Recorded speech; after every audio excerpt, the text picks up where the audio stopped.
Calculate कर सकते हैं। ठीक है, मास परसेंटेज क्या होता है वो देखना है।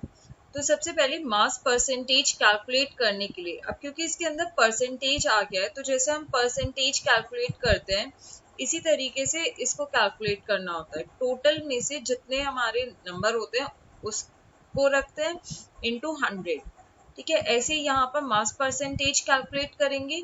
अगर मुझे किसी कंपाउंड की मास परसेंटेज कैलकुलेट करनी है कि उसके अंदर कोई एलिमेंट कितना प्रेजेंट है, तो उसके लिए हम क्या करेंगे, मास ऑफ एलिमेंट, वो एलिमेंट कितना प्रेजेंट है divided by total mass of the compound, total कितना मास लिया गया है इनटू 100। तो ये फॉर्मूला है, इसको जनरली हम सिर्फ और सिर्फ बाइनरी सोल्यूशन के लिए यूज करते हैं। बाइनरी सोल्यूशन का क्या मतलब होता है, बाइनरी सोल्यूशन मीन्स होता है जिसके अंदर सिर्फ दो चीजें मिली हुई होती है, एक solute and second one is solvent. Solute का मतलब क्या होता है, सॉल्यूट का मतलब होता है जिसको हम कम अमाउंट में ऐड करते हैं। जैसे मैंने पानी लिया, पानी के अंदर मैंने शुगर ऐड करी है, अब मैं पानी के अंदर शुगर ऐड कर रही हूँ तो वो जो शुगर है वो शुगर किसकी तरह एक्ट करेगी, एज अ सॉल्यूट। एंड पानी किसकी तरह एक्ट करेगा, पानी लार्ज अमाउंट में, दैट मीन्स वो एक्ट कर रहा है एज अ सॉल्वेंट। ऑलराइट, सो इसको जनरली बहुत छोटी क्वांटिटी, जैसे एक ग्लास पानी में चीनी कितनी ऐड की गई है उसके लिए जब हम कैलकुलेट करते हैं तब हम ये फॉर्मूला यूज करते हैं, that is mass of element divided by total mass of compound into 100। Alright,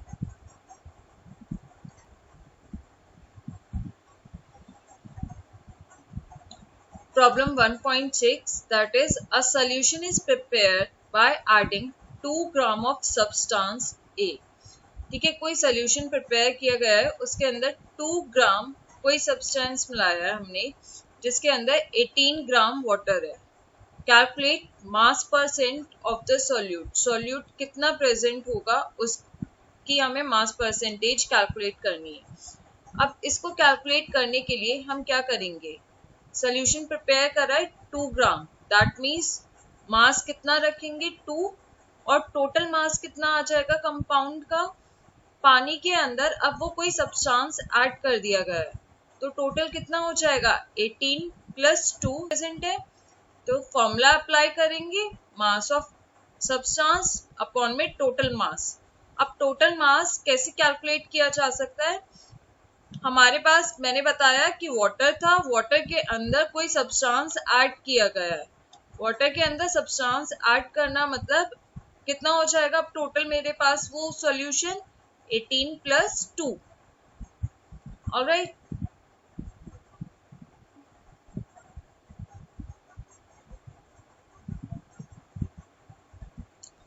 next is mole fraction.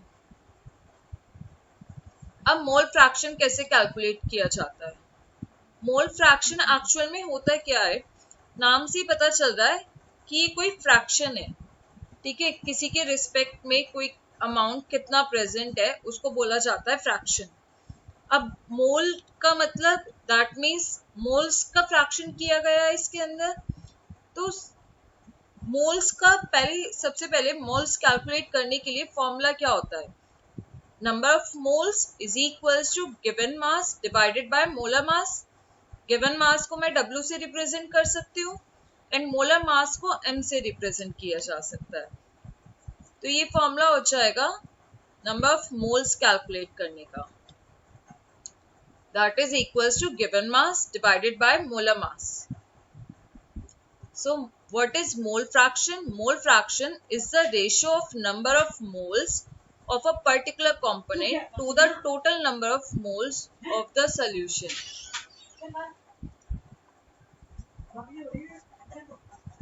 ठीक है, कोई किसी पर्टिकुलर के लिए कैलकुलेट किया जाता है, जैसे कि अभी हम बाइनरी सॉल्यूशंस की बात कर रहे हैं। बाइनरी सॉल्यूशन मतलब जिसके अंदर सिर्फ दो ही चीजें मिली हुई होती है, that is A and B।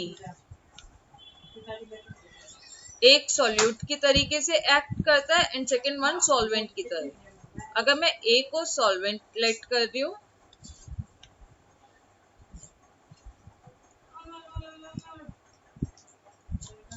and B is solute.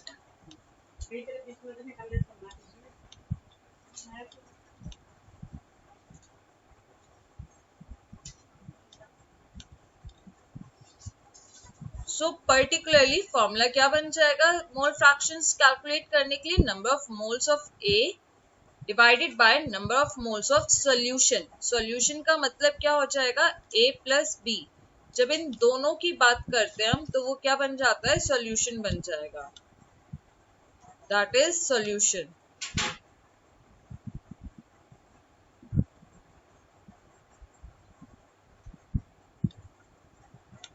Alright. So number of moles को हम किससे रिप्रेजेंट कर सकते हैं? स्मॉल एन से. नंबर ऑफ मोल्स कैलकुलेट करने के लिए फॉर्मूला होता है given mass divided by molar mass. And mole fraction calculate करने के लिए क्या फॉर्मूला हो जाएगा? N A. अगर मैं ए कंपाउंड के लिए कैलकुलेट कर रही हूँ अपॉन में टोटल. टोटल मोल्स मतलब कंपाउंड ए के भी मोल्स एंड कंपाउंड बी के भी मोल्स. इसको रिप्रेजेंट करा जाता है चाय से.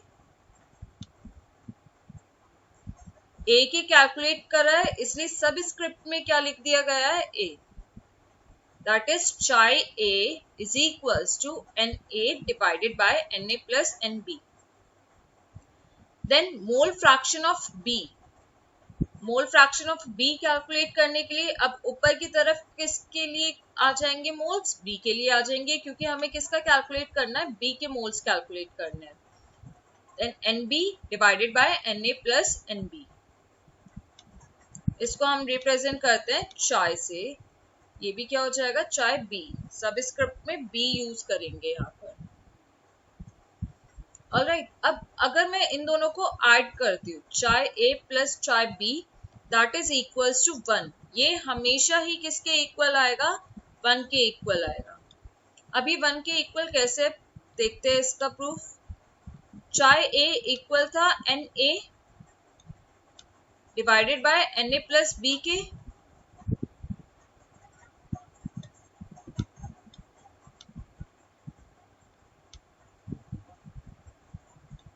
ऑलराइट. अब चाय बी किसके इक्वल है? ऊपर की तरफ एन बी आ जाएगा.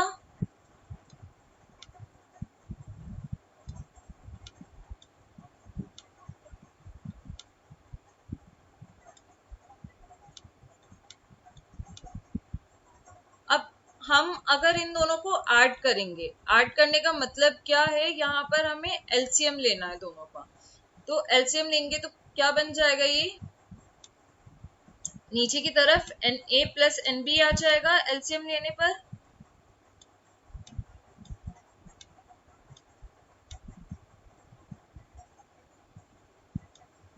ऊपर भी N A plus N B आ जाएगा जब हम इनको ऐड कर देंगे.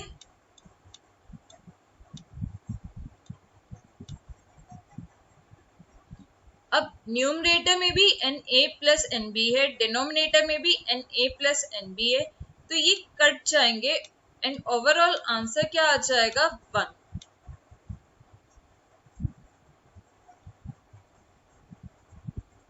Alright. Okay, next question is a tank is charged with a mixture of 1 into 10 raised to power 3 mole of oxygen. अब हमें यहाँ पर सबसे पहले क्या गिवन है? कोई मिक्सचर प्रिपेयर किया गया है जिसके अंदर 1 into 10 raised to power 3 मोल किस चीज के हैं? ऑक्सीजन के हैं. And 4.5 into 10 raised to power 3 mole helium के हैं. Now calculate the mole fraction of each gas. Each gas का मतलब क्या है? हमें ऑक्सीजन का भी मोल फ्रैक्शन कैलकुलेट करना है एंड हीलियम का भी मोल फ्रैक्शन कैलकुलेट करना है. तो कैलकुलेट करने के लिए हम क्या करेंगे? दोनों के ही मोल्स को जो फॉर्मूला होता है उसके अंदर अप्लाई कर देंगे. दैट इज अगर मुझे हीलियम के कैलकुलेट करने हैं तो ऊपर की तरफ हीलियम के मोल्स आ जाएंगे, डिवाइडेड में दोनों के मोल्स को ऐड कर दिया जाएगा. ऑलराइट. तो हीलियम के मोल्स आ जाएंगे दैट इज 0.82. अच्छा, इसकी कोई यूनिट नहीं होती है मोल फ्रैक्शन की. क्यों? क्योंकि ये जो मोल्स हैं ये आपस में कैंसिल आउट हो जाएंगे, तो ये फ्रैक्शन हमेशा यूनिट लेस रहता है। ऑलराइट, सिमिलरली ऑक्सीजन के लिए कैलकुलेट करेंगे आप, ऑक्सीजन का आ जाएंगे। ऑक्सीजन का कैलकुलेट करने के लिए ऊपर की तरफ हमें किसके मोल्स रखने होंगे, ऑक्सीजन के मोल्स रखने होंगे।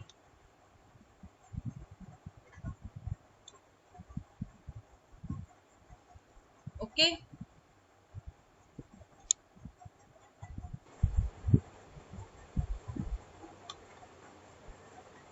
सो मोलारिटी पर्टिकुलरली कैपिटल एम से डिनोट किया जाता है। मोलारिटी का मतलब क्या हो जाएगा, कैपिटल एम। ऑलराइट, इसका मतलब क्या है, अगर मैं इसको डिफाइन करने की बात कर रही हूँ तो इसको डिफाइन किया जा सकता है numbers of mole of the solute in 1 litre of solution. 1 litre of solution में मैंने कितने number of moles of solutes को ऐड किया है, that is known as the molarity. Alright, अगर इसी को ही हम फॉर्मूले की टर्म्स में लिखेंगे तो फॉर्मूले की टर्म्स में ये क्या हो जाएगा, number of moles of solute divided by volume of solution in litres. Alright, अब इसी चीज को मैं और क्या लिख सकती हूँ, नंबर ऑफ मोल्स कैलकुलेट करने का क्या फॉर्मूला होता है, given mass that is W divided by molar mass that is capital M multiply by volume. Volume generally अब जब हम क्वेश्चंस करेंगे तो उसके अंदर किसके अंदर गिवन होती है, मिलीलीटर्स में गिवन होती है।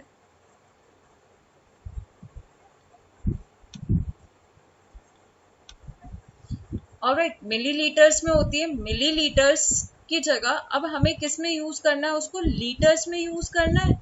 तो मिलीलीटर्स को जब हम लीटर्स में कन्वर्ट करेंगे तो यहाँ क्या आ जाएगा, मल्टीप्लाई में 1000।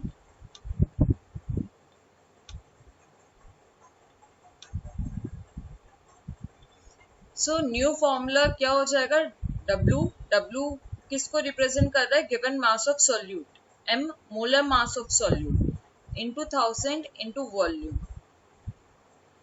ऑलराइट, तो ये क्या हो जाएगा, हमारी मोलारिटी हो जाएगी, जिसको हम किससे डिनोट करते हैं, कैपिटल M से।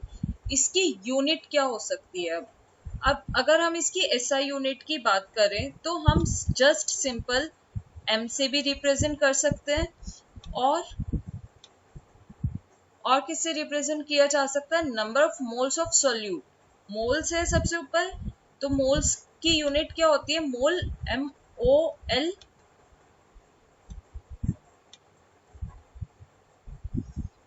Volume of solution in litres, फिर नीचे क्या आ जाएगी, वॉल्यूम ऑफ सोल्यूशन है जो लीटर्स में, दैट इज L। तो यूनिट और क्या हो सकती है, मोल पर लीटर, और क्या बोल सकते हैं हम, just molarity. Alright, so molarity किसी भी सोल्यूशन की डिपेंड करती है उसके टेम्परेचर के ऊपर। अब टेम्परेचर के ऊपर क्यों डिपेंड करती है मोलारिटी, मोलारिटी टेम्परेचर के ऊपर इसलिए डिपेंड करती है क्योंकि volume is directly proportional to the temperature. अब वॉल्यूम डिपेंड कर रही है, वॉल्यूम के ऊपर मोलारिटी डिपेंड कर रही है, इसलिए ही मोलारिटी किसके ऊपर भी डिपेंड कर जाती है, टेम्परेचर के ऊपर भी डिपेंड करती है। यही रीजन है हम मोलारिटी को कम प्रेफर करते हैं as compare to the other one, that is molality. Next topic is molality. Molality क्या होती है, अभी हमने जो पढ़ा था that is molarity. Now molality, molality को स्मॉल m से रिप्रेजेंट किया जाता है।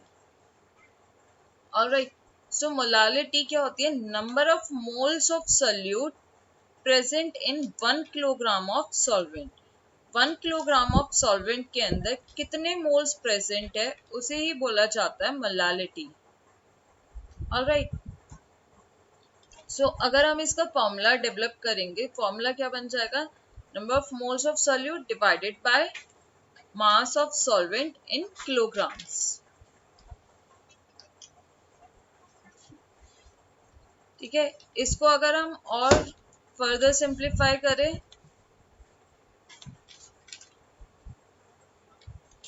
that is W given mass divided by molar mass into mass। अब ये किसका मास है? सॉल्वेंट का है। हमें मास किस चीज में गिवन होते हैं? ग्राम्स में ज्यादातर, इसलिए हम क्या करेंगे? Multiply by 1000।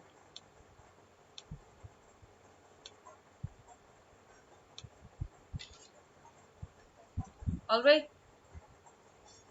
नेक्स्ट अगर हम इसकी यूनिट देख रहे हैं, इसकी यूनिट क्या हो सकती है? या तो हम स्मॉल m से ही डिनोट कर सकते हैं मोलल की टर्म्स में, या फिर यूनिट अगर हम लिखेंगे तो वो क्या बन जाएगी?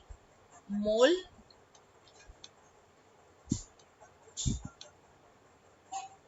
क्योंकि ऊपर क्या गिवन है हमें? Number of moles. अब डिवाइड किससे करना है? Mass of solvent in KG. तो यूनिट क्या होती है मास की? केजी।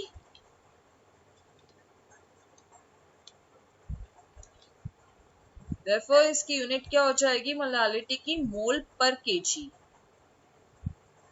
ऑलराइट, सो मोलालिटी, अब यहाँ कोई वॉल्यूम नहीं आ रही है, इसलिए मोलालिटी टेम्परेचर के ऊपर डिपेंड नहीं करती है और मास के ऊपर टेम्परेचर से कोई अफेक्ट नहीं पड़ता है। ऑलराइट, इसलिए हम ज्यादातर केसेस के अंदर मोलालिटी को प्रेफर करते हैं।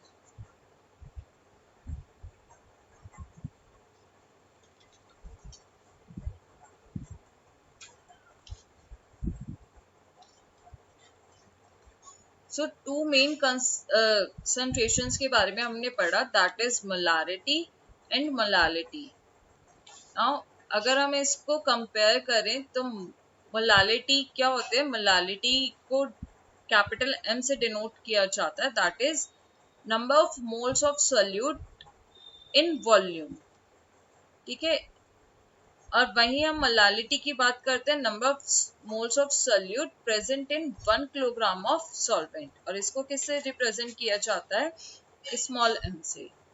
ठीक है, देन ये इसका फॉर्मूला हो जाएगा। मोलालिटी को कम प्रेफर किया जाता है, मोलालिटी को ज्यादा प्रेफर करते हैं। नेक्स्ट, मोलारिटी टेम्परेचर डिपेंडेंट है,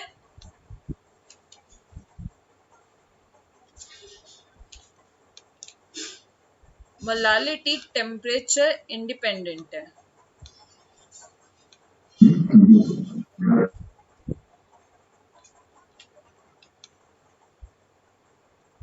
ऑलराइट,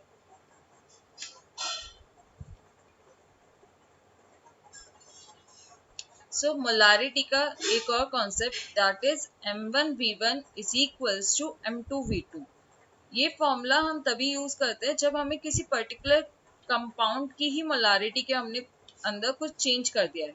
मैंने उस कोई सोल्यूशन प्रिपेयर किया था, सपोज NaOH का सोल्यूशन प्रिपेयर किया है, एंड वो जो NaOH का सोल्यूशन मैंने प्रिपेयर किया था वो 10 मोलर प्रिपेयर किया था, लेकिन अगर मैं उसकी मोलारिटी को चेंज करना चाहूँ, मैं उसकी मोलारिटी अबाउट 50 मोलर करना चाहूँ, तो वो जो मोलारिटी के अंदर जब डिफरेंस आएगा उसको हम इक्वल रख सकते हैं। उस केस में M1V1 is equals to M2V2 हो जाएगा।